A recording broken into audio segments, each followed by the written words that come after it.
Good day, everyone. This is Pineleaf News, and welcome to DDO Players News, where we take a look at the latest news in DDO and on the tabletop.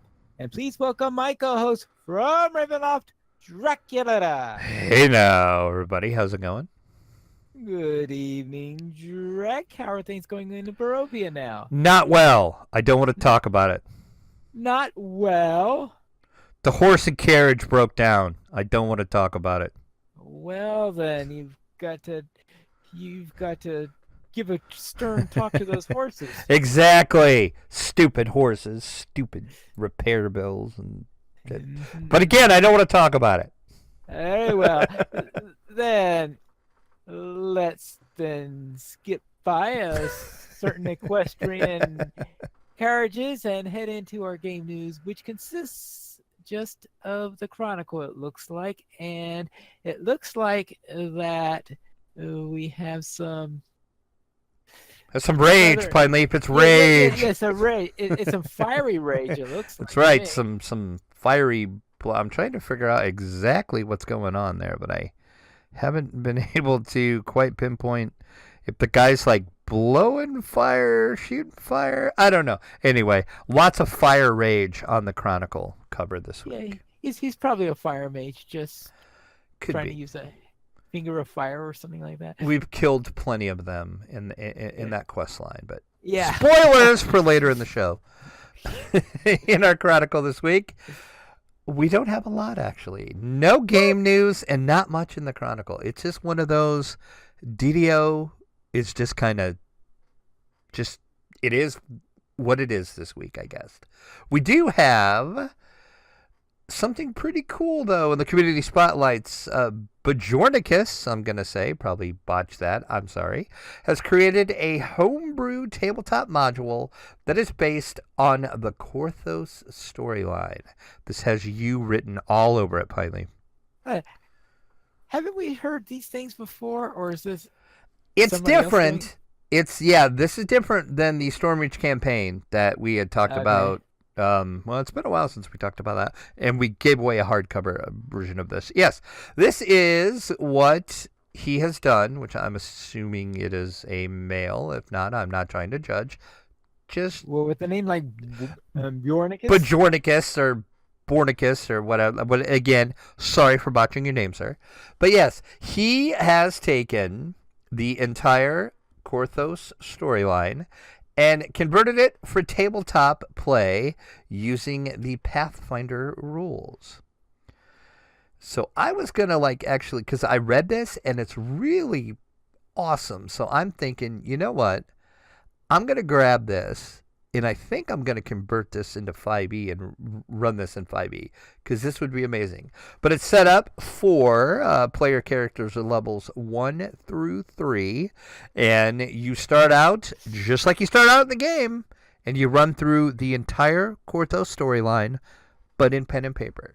So this is awesome. And he has linked the PDF to it. So you can download the PDF for free and check it out yourself. Like I said, it is converted for the Pathfinder rules. So if you don't play Pathfinder, you might be a little confused, but it should be pretty easy to convert it into your game system of choice. Like if you're playing D&D, it should be pretty easy to convert it. Yeah, how different would Pathfinder and D&D be these days? Well, 5e and Pathfinder, there is some differences. Yeah, but I mean, but now if you're doing if you're doing 3.5 D&D, not much at all, actually. Yeah, that's what I thought. Yeah, there's just a few tweaks if you're talking about playing it in 3.5. But yeah, so check it out. The Korthos storyline, the Salvation of Korthos. Get some DDO into your D&D, as they say, or in this case, your Pathfinder. But again, easy to convert. Also, there is a new streamer over on YouTube that is streaming DDO, Game Olio Dan. So check out his most recent show. Always good to see new people streaming either via YouTube or Twitch, but good to see people playing DDO nonetheless. Let's head over into our fan site news section where DDO Cast is putting together a strategy guide for Old Baba's Hut. So if you're going to run the Baba's Hut raid, you're going to want to check out the latest episode of DDO Cast.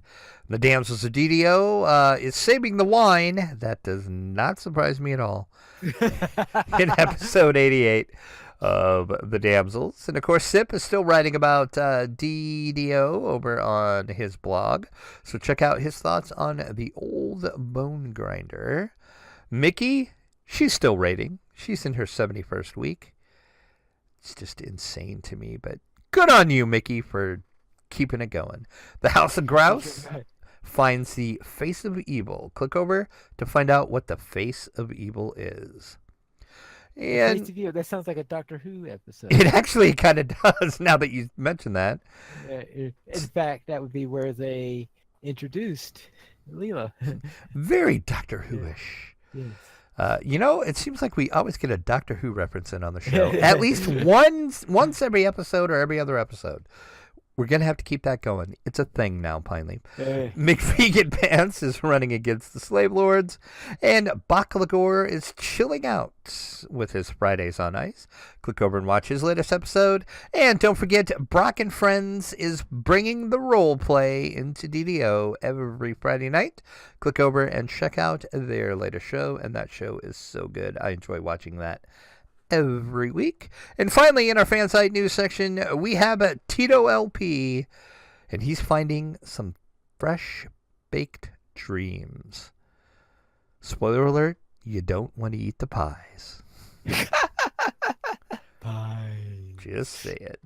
And of course, we have our Chronicle comment of the week. In our Chronicle, the huge statue in the harbor holding a beacon protects Stormreach from curses. But what else does it protect against? Darkness? Oh, see, you went with the logical answer, Pineleaf, but yeah, good answer though. And it doesn't shock anybody. You went with the logical answer. Once again, if you listen to the show, you know what I'm talking about. See, I did not go with the logical answer. I went with the funny answer. Oh, and the funny answer is? It protects against bad bacon. You can't get bad bacon in Stormreach because of a little known fact that the beacon protects against it. You always have perfect bacon every time, Pineleaf. The beacon protects the bacon. The beacon protects the bacon, that's right. It's a beacon bacon, Pineleaf. More like a bacon beacon. I'm confused already. And in our screenshot of the week, we have 5 bears that are just dancing the night away in the Argonescence Wayward Lobster. And this is in our 363rd official DDO screenshot of the week. And I'm not even going to pretend to even say I'm going to pronounce these names correctly. But thank you to Bika, Delilah, Malavir, Newton Thought, Palm Sweaty, and Tea Leaf for the screenshot. Close. Palms are sweaty. Oh, palms are sweaty. Sorry. The easiest one I screw up. What does that say? Yeah. Some of those, like that first name, that's not even a name. That's just like some letters thrown together. But Well, it's like it was written in a Semitic language. You write them without the vowels. Yeah, it's like you need to buy a vowel, sir, and add a couple vowels in that name. It's like, Vanna, I'd like to buy a vowel, please. Something like that. Let's head into our store sales this week. And is there anything I think I like that free sample. Yeah, I thought you would. That is a Pineleaf approved free sample of the week. Lasting Potion of Jumping. Plus 20, you'll get 5 of those potions when you use the coupon code JUMPPOT, JUMPPOT, and that is running through April the 26th. And we do have a decent sale this week, too. 20% off character banks.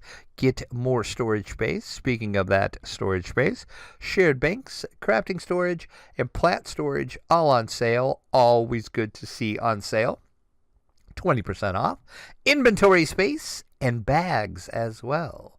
And if you're running low on DDO points, double points now through April the 29th. Or double bonus points, I should say, not double points. I wish it was double points. That would be amazing.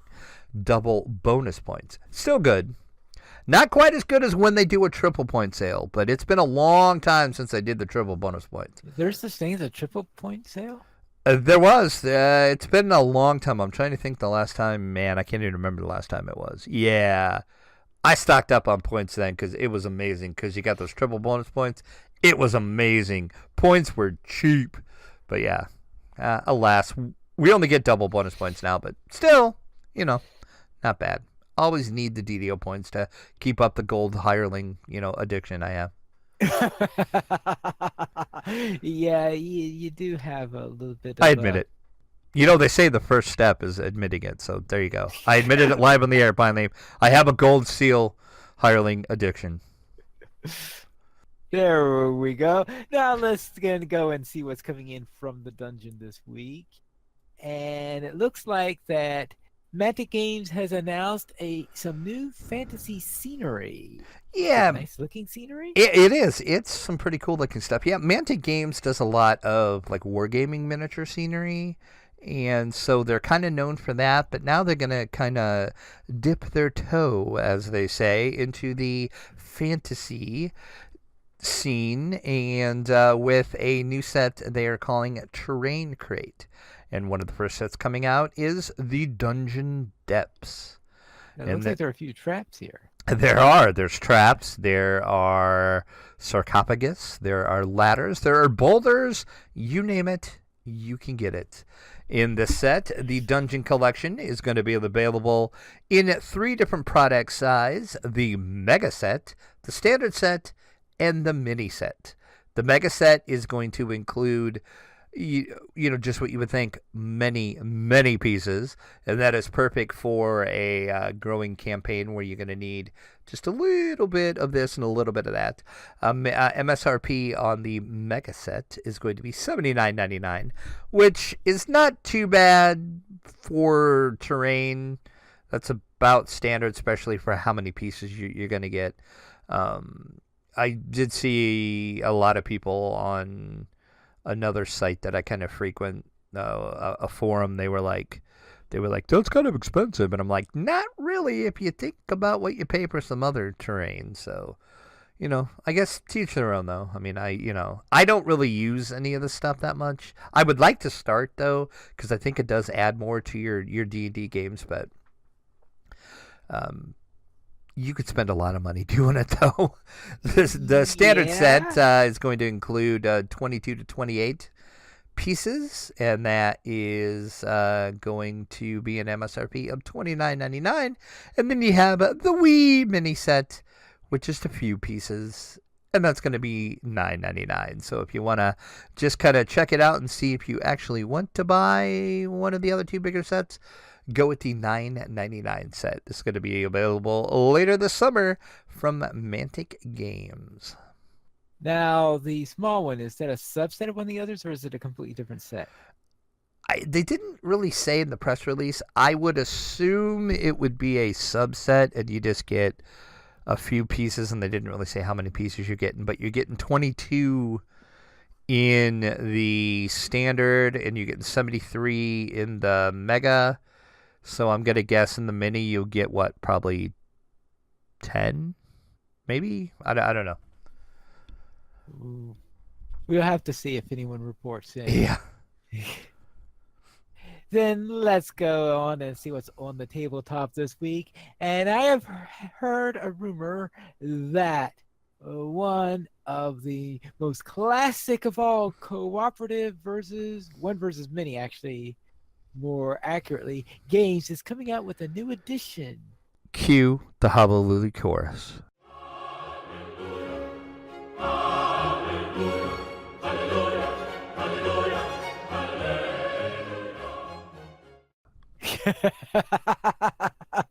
Which I will edit it in post, and it will sound amazing. Yes, Fury of Dracula. There's going to be a 4th edition, and this is coming from WizKids, of course, because you remember, I don't know, a month ago maybe, we talked about how WizKids and Games Workshop kind of were in some talks, and they were talking to each other.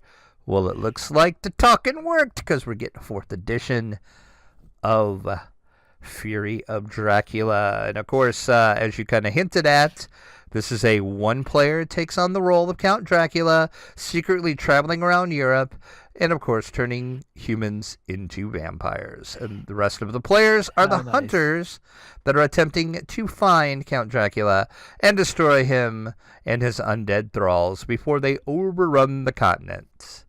But beware, Dracula has laid cunning traps for all those that hunt him. And the new 4th edition is going to come with 5 brand new miniatures.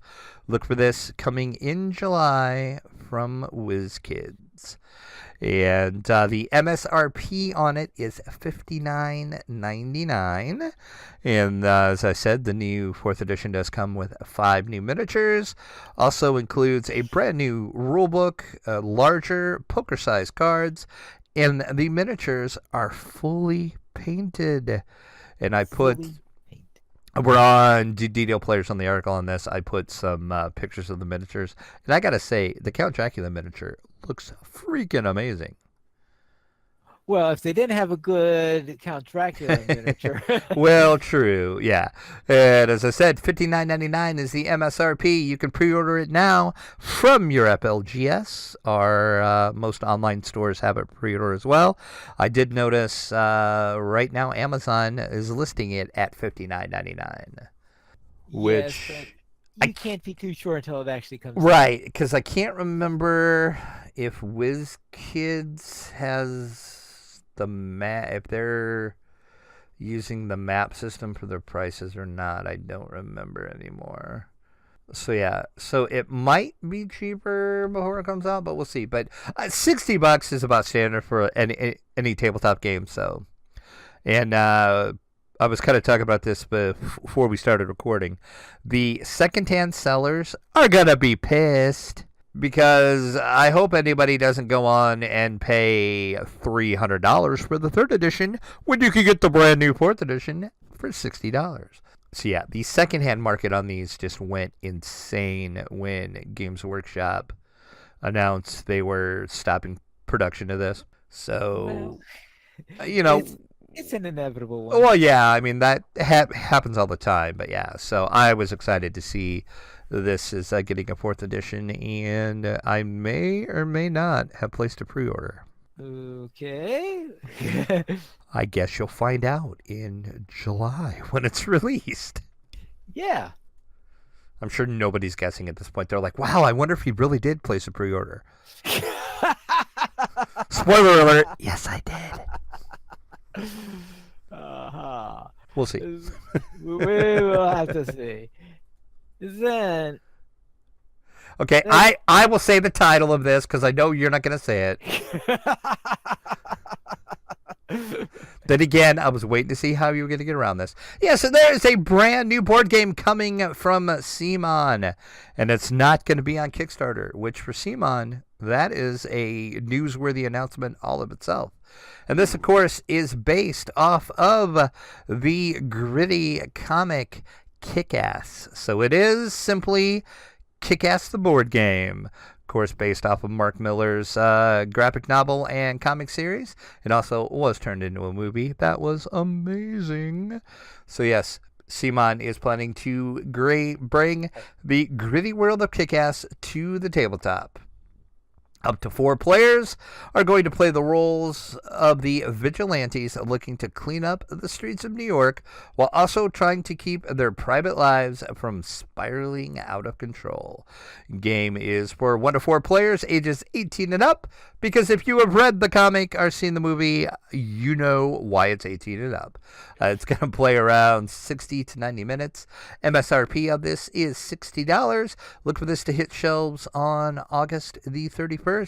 And once again, no Kickstarter from CMON, which it's just strange to say CMON's releasing a game without a Kickstarter. And of course, this is going to have miniatures and all the goodness that you would expect from CMON.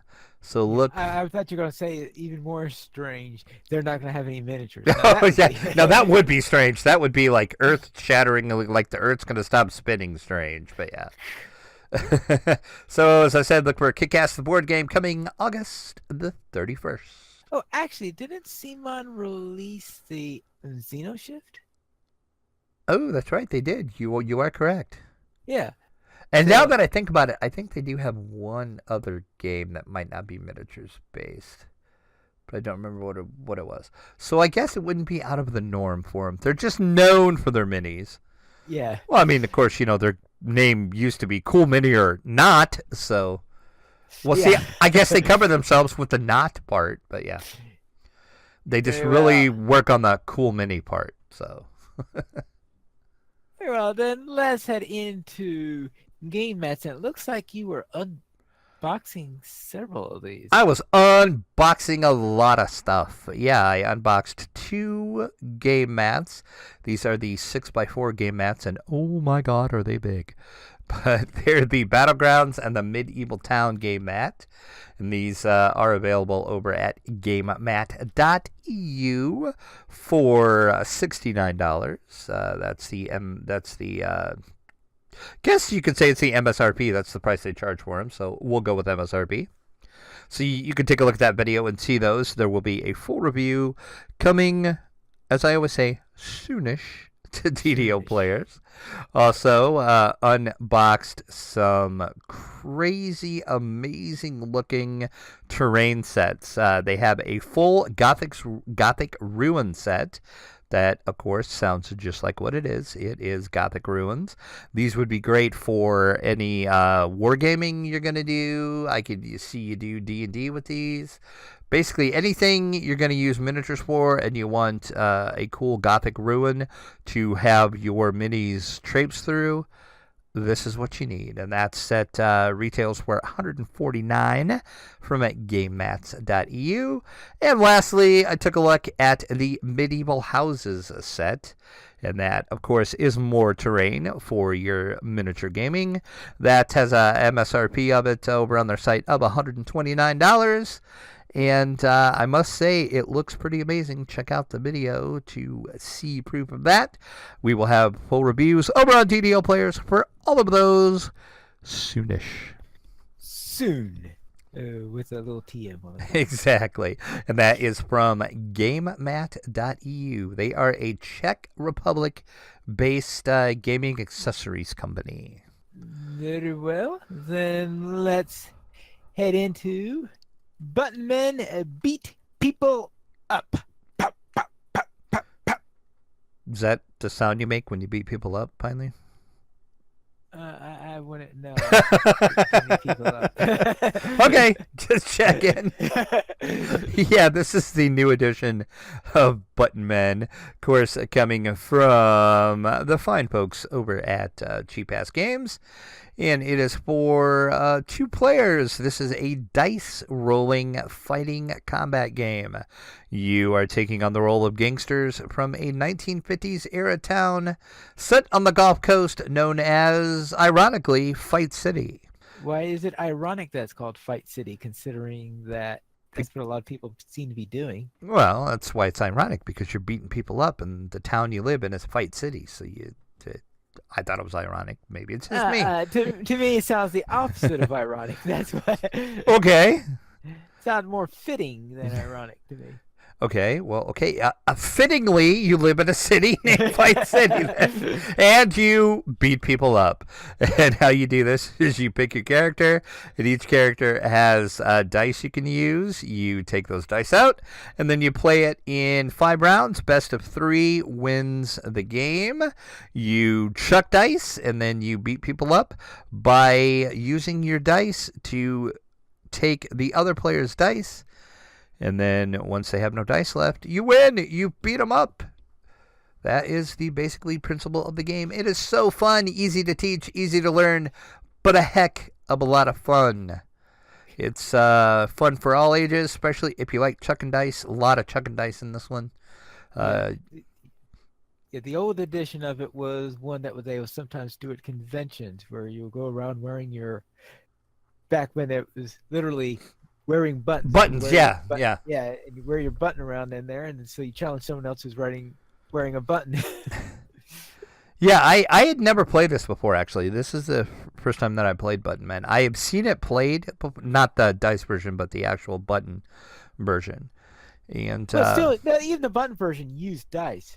oh, I couldn't remember Yeah, if it did or because not. Did it? yeah, because the dice stats, the type of dice you had would be on the button itself Oh, okay. instead of on a card. Oh, okay.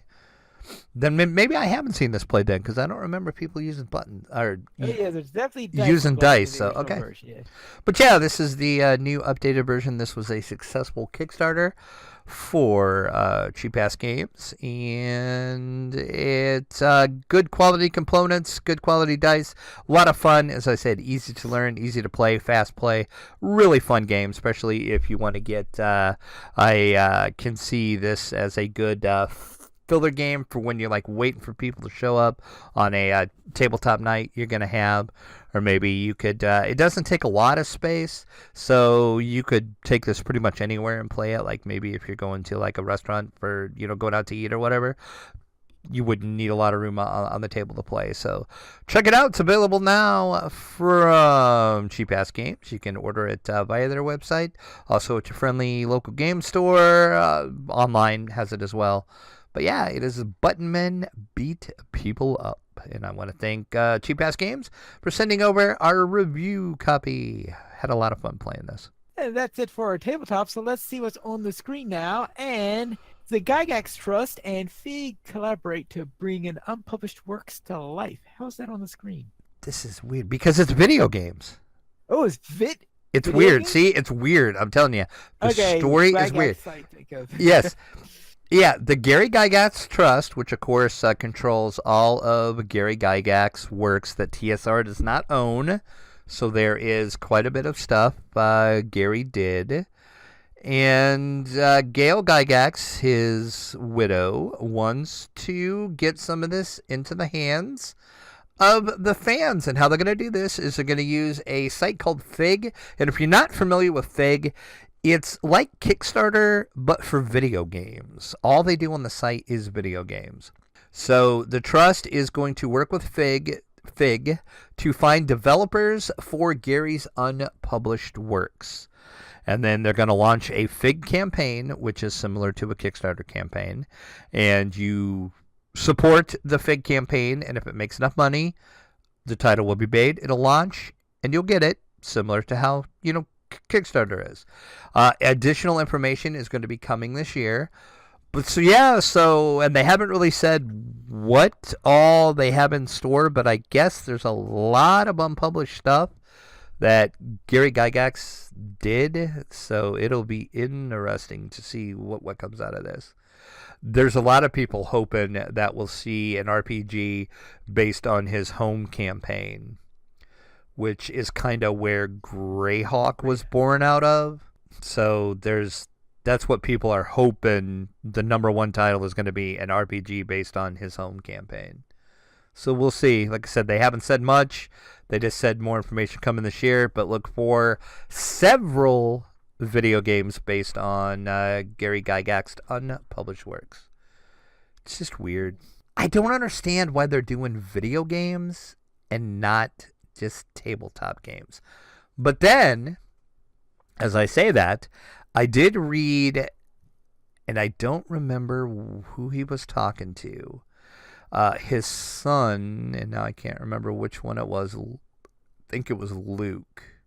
No, it was Alex Gygax, sorry, who is the CEO of Gygax Games, which they created to help spearhead this.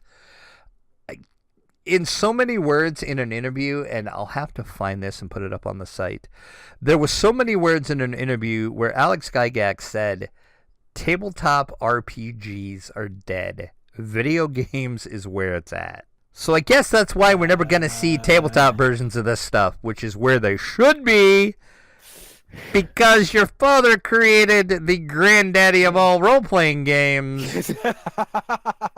But yet you're saying they're Dead. Yeah, I gotta find that. I think it might have been with Forbes, maybe, or the Wall Street. I don't know. I just read like a interview with him, and I'm like, wow, really? That's harsh, dude. So yeah. So apparently, Alex Gygax not a fan of tabletop RPGs, Okay. but definitely a fan of video games. So hence, we're gonna get some Gygax video games. Now, of course, sometimes you have tabletop stuff being with a hybrid from a video, such as with Mansions of Madness. And it looks like we have another expansion coming.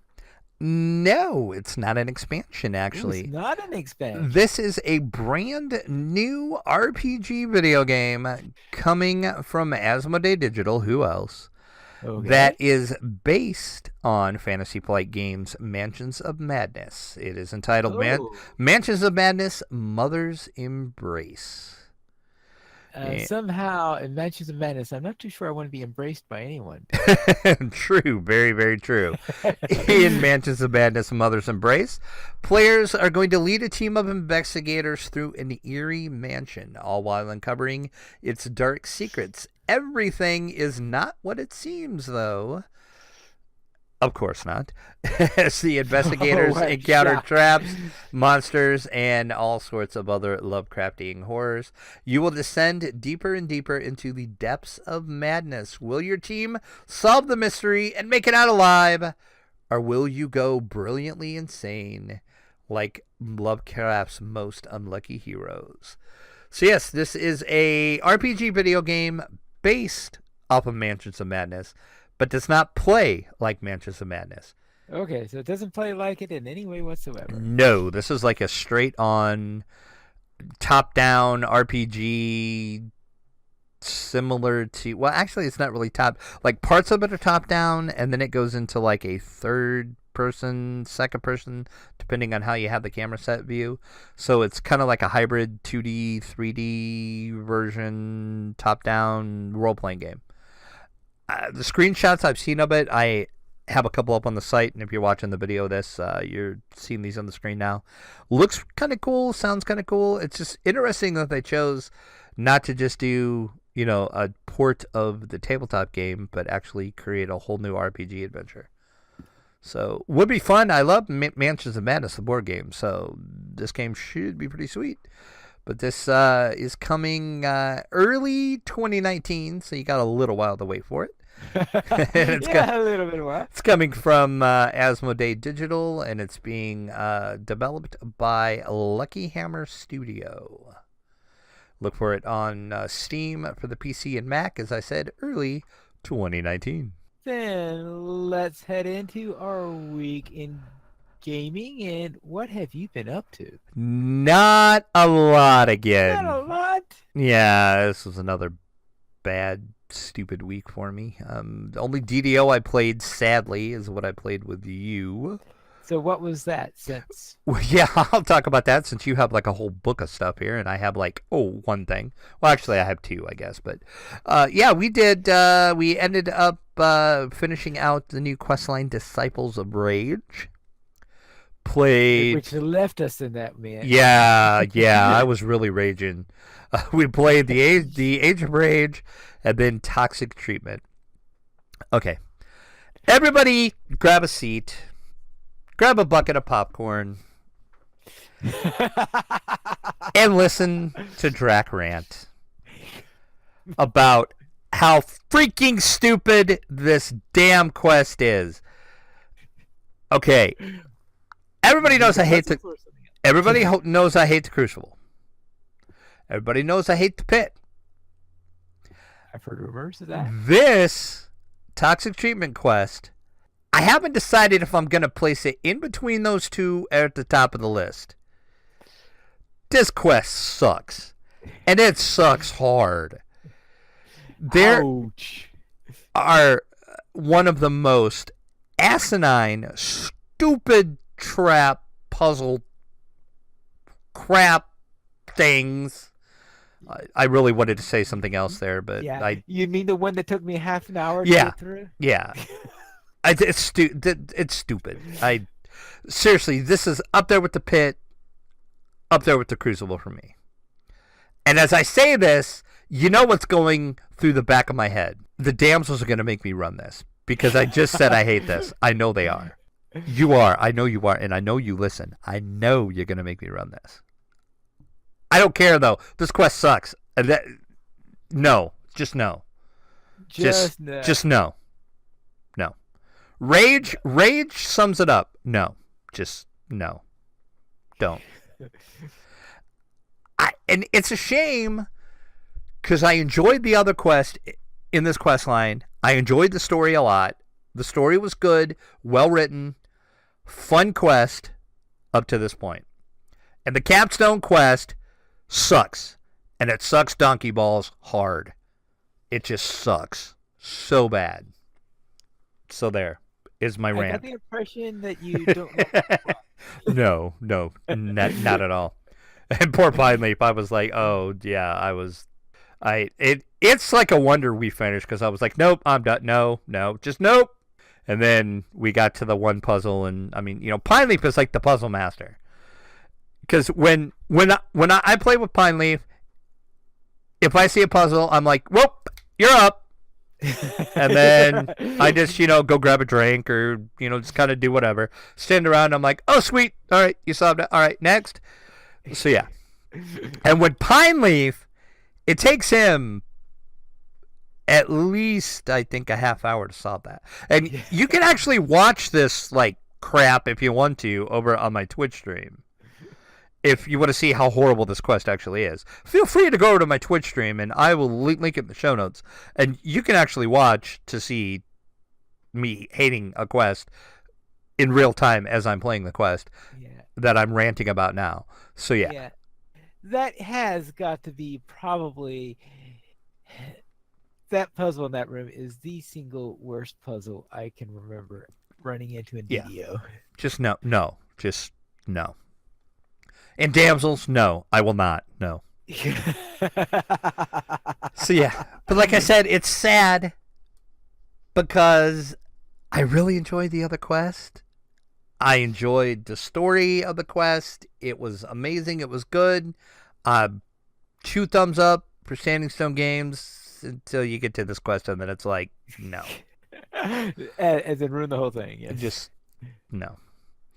So, yeah. So, that was my DDO. Yeah, after that, I was like, no, I'm done. I'm not. No. Just no. So, the only other thing gaming-wise I did is we did do our part 2 of what we think is going to end up being one more session of our D&D night on DDO stream. And, of course, we're running through the Ravenloft module, Night of the Living Dead. That was converted to 5e. This session lasted about 3.5 hours, somewhere right around there. So you can watch it. I was streaming it, and, of course, it was streaming on the DDO channel, and I've linked those in the show notes. So you can either watch the video of my view of it or DDO streams, which, we're using Fantasy Grounds, so the views are not going to be too much different, other than the only thing on my channel you're going to see is me rolling, and, of course, me sending some secret whispers to the DM a couple times, because I wanted to do something evil and he wouldn't let me. I was kind of disappointed, but it's fine. But the party is very suspicious of me now. They are? They're very suspicious of me now. Well, if you're going around asking that you wanted to do something evil on the air at a podcast. They didn't know that at the time because I whispered the DM. See, they're going to hear about it now when they listen. And now they're going to go, what evil act did you want to do? I don't want to tell you. Because it would have been epic if he would have let me done it. Because we were in a graveyard and they couldn't make their minds up what they wanted to do. So I was just going to do one little thing to kind of edge them towards doing something, and Evil Beaker wouldn't let me do it. Oh. It was all right. I thought it would have been funny. But they are very suspicious of me now, though, because we ended out the night fighting 5 ghouls in a mansion. And suspiciously, the ghouls were attacking all the other 4 players but me. Why weren't they attacking you? We don't know. Ooh. But about halfway through the fight, they figured out, hey, why is Drac not getting attacked by these things? Because I am a humble wizard, you know. You are a humble wizard. I'm a wizard, remember? Oh yeah, a wizard. Yeah, I think my warlock's showing a little bit. Yeah, but yeah. I would So have thought. Actually, I think I would have been more suspicious if someone were actually a wizard, because then they could be a necromancer. well, that's true. Yeah, no. Yeah, so it'll be interesting to see what happens with that. Because they, several of the party noticed it. It took them a while. I noticed it right away, but of course I think that's because I usually DM versus play a lot. Right. So I noticed it right away. I'm like, he's not having those ghouls attack me. Because like we went through the first round and I'm like, okay, that was just he just decided, because he went for the cleric right away, which is what you do. So That's what you do. Yeah, that's fine. And then he went for the paladin, and then he went for the rogue, and then he went for the ranger, and then the other one attacked the cleric again. And I'm like, okay, so that was his first round. Second round comes around. They don't attack me. And I'm like, he's not having them attack me. And I'm like, I wonder how long it's going to take him to figure out. It took him 3 rounds. And then they finally, I think 2 of them said, why is Drac not taking any damage? Why are they not attacking Drac? Interesting. So we'll see how that plays out. But what kind of warlock are you? I'll give you one guess. Okay. Yeah. All right. Let's see, because I'm trying to remember what the types, because you have the Cthulhu type, you have the Fey type. I know you're not the Fey type, and you have the. I'm trying to think what the demonic type, I guess, is what they are. Yep, fiend. Yeah, fiend. Okay, that's the name. Yeah. Yep. Shows you how much I go to. I'm so used to doing Fey locks, I can never remember what Yeah. fiend locks are. I'm a fiend. Nobody knows who I worship, though. I don't know if that's going to come out, because I basically worship the daughter of one of the rulers of hell, basically. So yeah, The daughter of one of the rulers of hell. Yes, that is okay. that is my goddess, but nobody knows that yet, because it hasn't really came up. It almost came up because I was going to do something, because we were in a church and our cleric was talking to another cleric, and they had said something, and I was gonna say like a snarky comment, but then I didn't.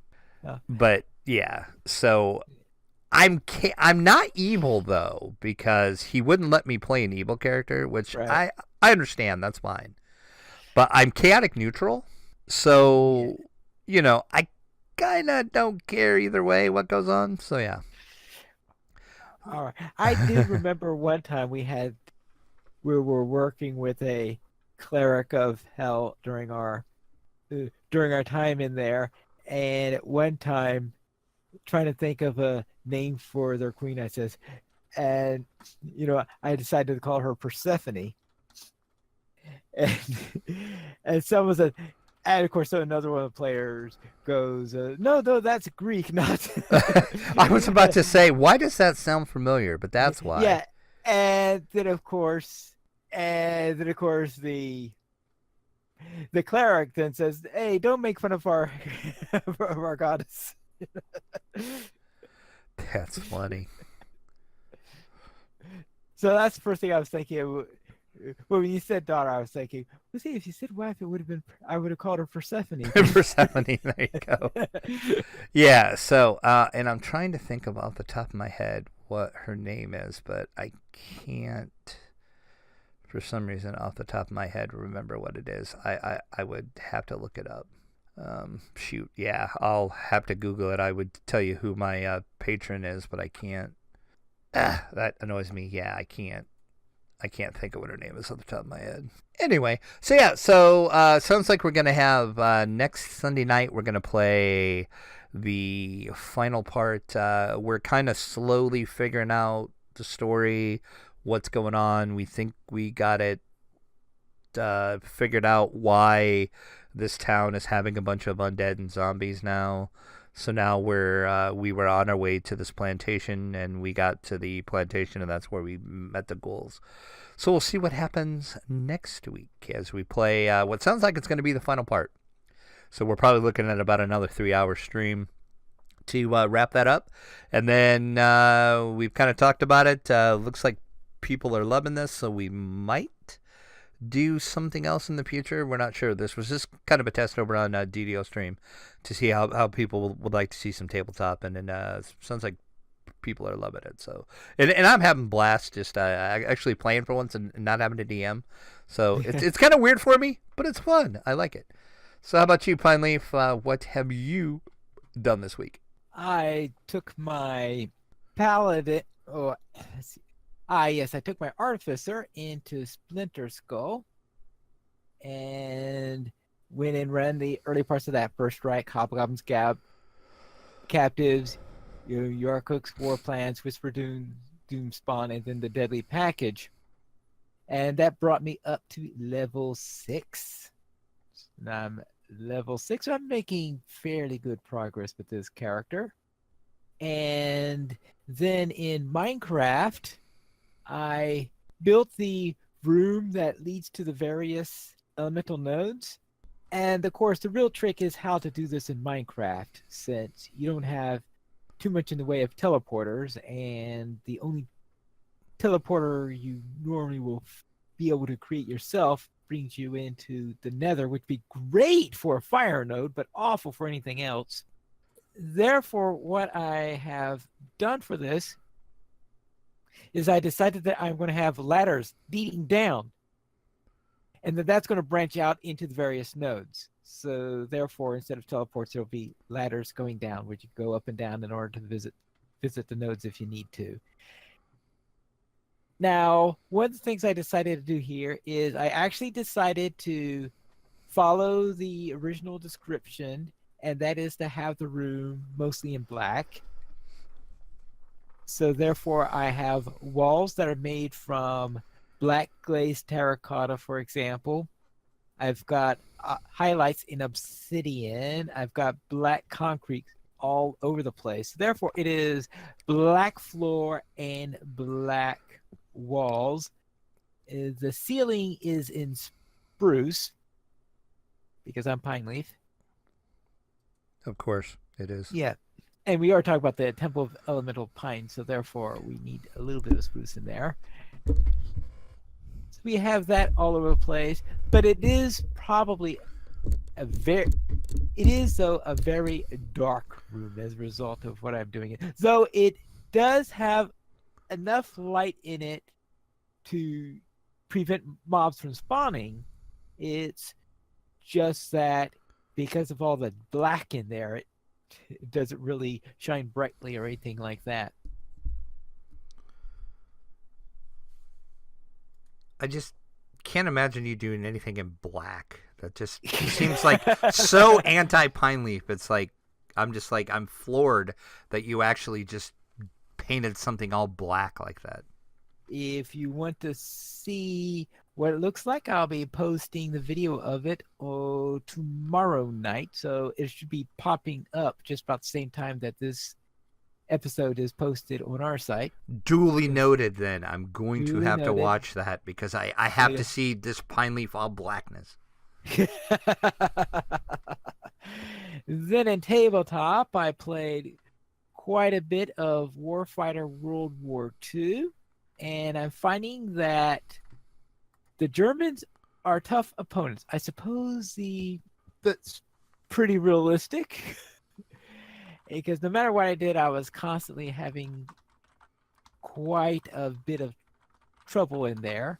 And I tried 4 missions in there, and I finished 1 in 4. And also in... I was hoping you were going to say 2 out of 3, and then I could make a meatloaf joke, but alas, I can't. See, and that's funny because you can't get it. Because 2 out of 3. Yeah, no, 2 out of 3. Bad, yes. Oh, wow, you actually knew a pop song reference? Color Me Supplies twice now. You got it. You did something all black, and you got a pop reference. Wow, Pineleaf. And in one of the missions, I get ready, I get started, I start heading out. It's the first turn, everything's nice and beautiful, and I walk right into a minefield. And how'd that turn out for you? Well, that's how it started, and things went south after that. And parts of you went north and east Yeah, and west? yeah. That was a rather... Yeah, the results of that were not really fun in there. In the next mission, I got started on there, and I pulled out who is being shot at by each of them, because whenever you draw a hostile, you randomly draw which of your soldiers is being targeted by them. So the first 3 hostiles come out at the first location I in there, and they all decided to shoot at my medic. Well, of course they did. Yeah, I mean, what is it? It sounds like they're doing D&D logic here. Exactly. Shoot the cleric. Shoot the healer. Yeah, exactly. Go for the healer. Oh, that really slowed me down a lot. So therefore, I managed to finally slack through this, finally get all the way to the end, finally got to the observation post, and I get the hardest soldiers it is to take out in a couple of shots there. So yeah, there was no way. I was supposed to clear out those soldiers for 3 turns, and I got to the location with 3 turns left. So you could see how successful I was. Yeah, Germans are tough. I think next time I'm going to go back to Warfighter Modern and go back to into the jungles against the drug lords, because I'm at least able to defeat them. Also, in tabletop, I played some Flashpoint Fire Rescue. I tried the experience rules on the Steam app in there, and it was I'm not too experienced in the game yet, so I don't really completely familiar with the experienced rules, and the house blew up. Well then. So that didn't go too well. Now, I heard a rumor, though, that you finally remembered the name of your patron. I did, going back to, of course, when I was talking about the Warlock I'm playing in the tabletop over on the D&D night on the D&D stream. Yes, my patron is Glacia, who is the Princess of the Nine Hells. She is the ruler of the 6th layer of Hell, and her father happens to be Asmodeus.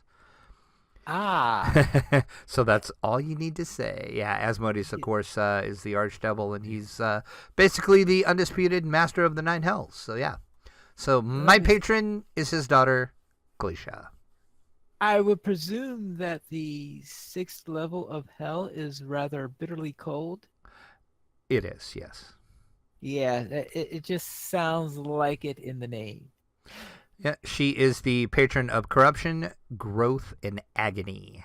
Oh, fun. Exactly. So that pretty much sums up my warlock. That I'm keeping a secret because people think I'm a wizard, remember? Yes, a wizard. I'm a wizard.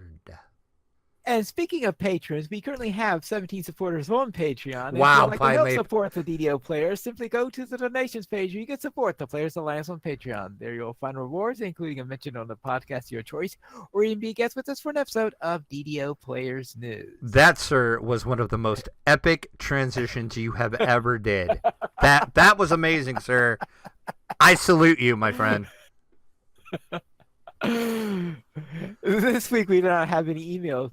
But if you'd like to send us one, you can send it to podcast at ddoplayers.com. You can also follow us at Twitter, the Players Alliance at Players Ally, DDO Players at DDO Players, Dracula at Dracula_72, and Pineleaf at Pineleaf Needles. And you can also follow Dracula on Twitch at Dracula_72. What a coincidence. The Players Alliance has 4 shows. Every Monday at 8:30 p.m. U.S. Eastern Time, we have DDO Players News. Every Saturday at 8:30 p.m. U.S. Eastern Time, we have Lojo Players News. Every other Thursday at 9:30 p.m. U.S. Eastern Time, we have XP Quest. And on the first Tuesday of each month at 9:30 p.m. U.S. Eastern Time, we have Chromatic Bits. You can join us for our live shows at ddoplayers.com/live. And that is all for tonight. And this is Pineleaf Needles reminding you to quest responsibly.